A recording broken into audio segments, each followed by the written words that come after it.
side out.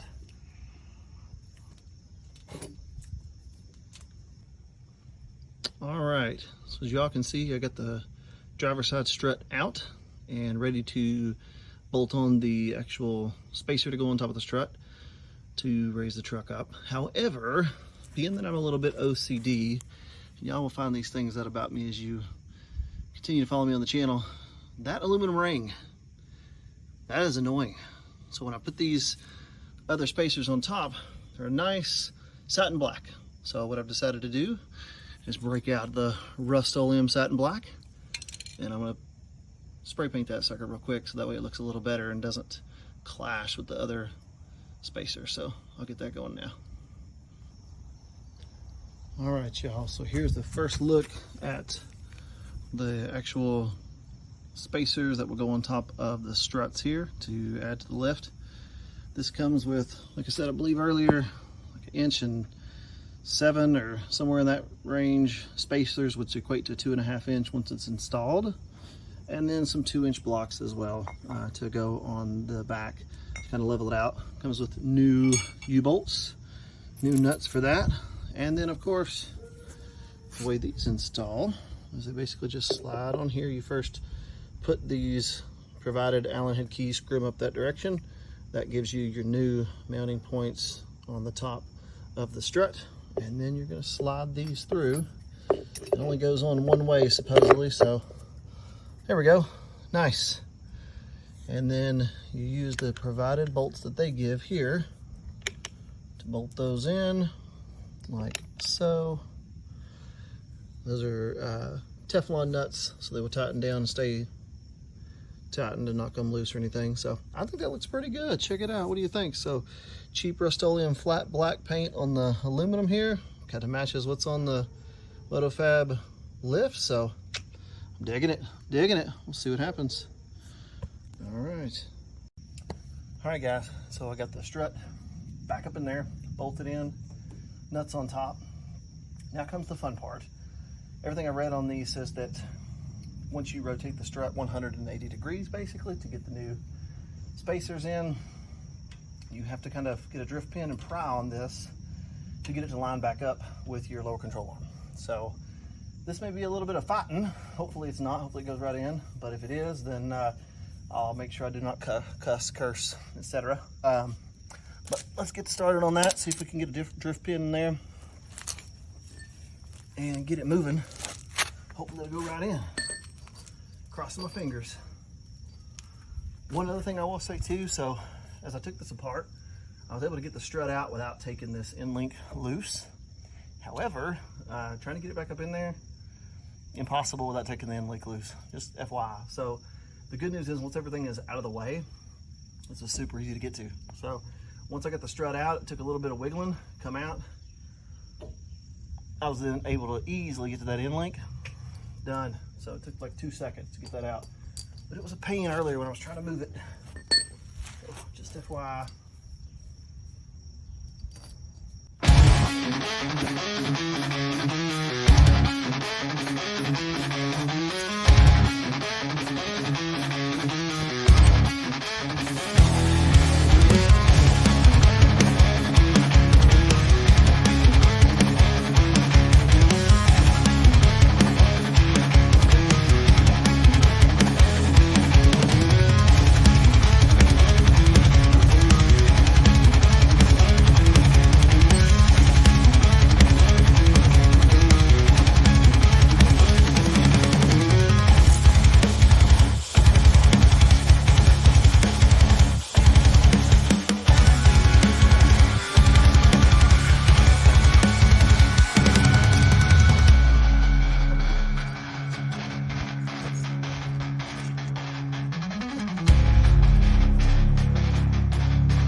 Alright guys, so what I'm running into is this. The factory struts on these have clips that go here, and of course the nut comes up from the bottom up and goes into that nut-like thing that is made onto the top of the strut there. At any rate, I popped these loose, and according to everything online, the easiest way to get these in is to take a drift pin, pull it back, get it lined up down in there, and then put your bolt in, right? So that seems pretty fair and easy to do. But no matter how hard I pull, I can't get this thing far enough over this way to get a bolt in. Like, it is really hard to get a bolt going in there for some reason. So my thoughts are maybe is to either take an adjustable wrench in some way and go down with it, because it gives me a little more play, and potentially put the bolt from the top down in, maybe. Put a nut on the bottom. I don't know. I'm going to keep messing around with it, see what happens, but that may be what I end up doing. Just have to see. Wish me luck. All right. So sorry if I sound a little out of breath, but I took some hammering, some beating, but that did work. I got the bolt in for the top down. So now I'm going to have to go to the parts store, yay, and find me a couple of nuts to fit these fine threaded metric looking bolts here that I've got. So hopefully I can get a couple of bolts to find, or nuts to find that I can match and go from there. So here we go, off to the parts store. All right guys, we're back after the parts store run. So I was able to get some bolts like these right here. These should work just fine to do what I need to do. I am gonna have to get a couple of more washers, because I thought the packs had one more in them and they didn't, so that was my fault. But hey, things are starting to go back together. So let's get this side all buttoned up back together and see what this one side looks like. Woo-hoo!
Guys, getting close to putting this thing on the ground.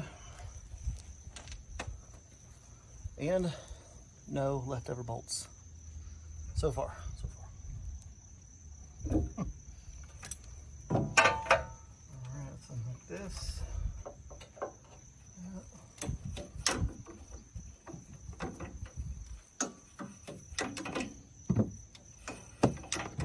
Okay.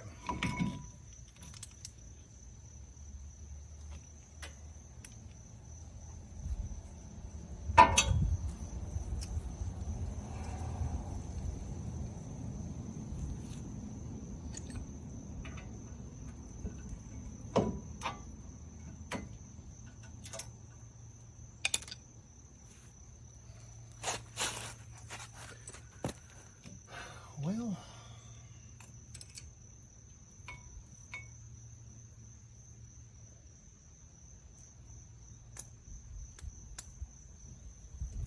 my first faux pas here that I messed up on. It looks as if when I took the caliper off, I broke this little indicator here. And what this is this goes on my brake pads to tell me how low my brake pads are getting. Looks as if it's pretty easy though. I could probably go to the dealership and order just this piece. That really stinks that I did that. So, whoops. For now, I'm gonna take it loose,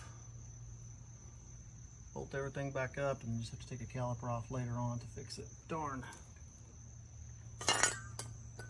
Well, that's what happens when you work on cars.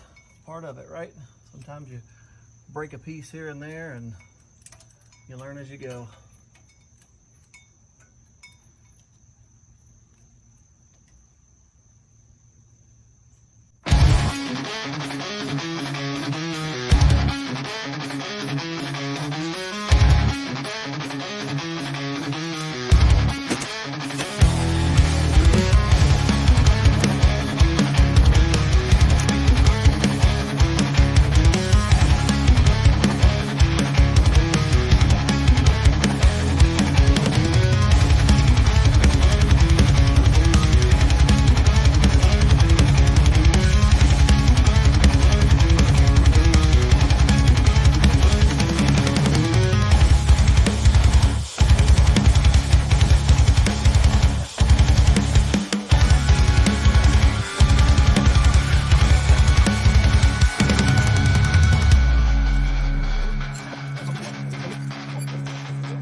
Okay.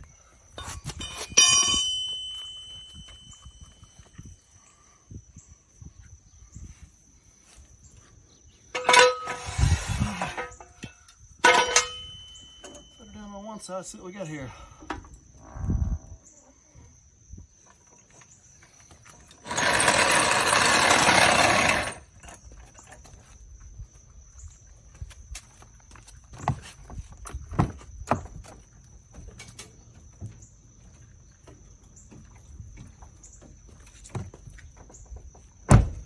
Obviously it's sitting a little high right now. I still have the other side on the jack stand, so it's pressing up on the vehicle some, but hey, I think it's looking pretty darn good. Sitting up high, like I said, there's that jack stand still on that side, so it's a little higher than normal, but we're getting there. One side down, let's get the other side knocked out. Let's go. Come back for part 3 where I hopefully wrap this thing up.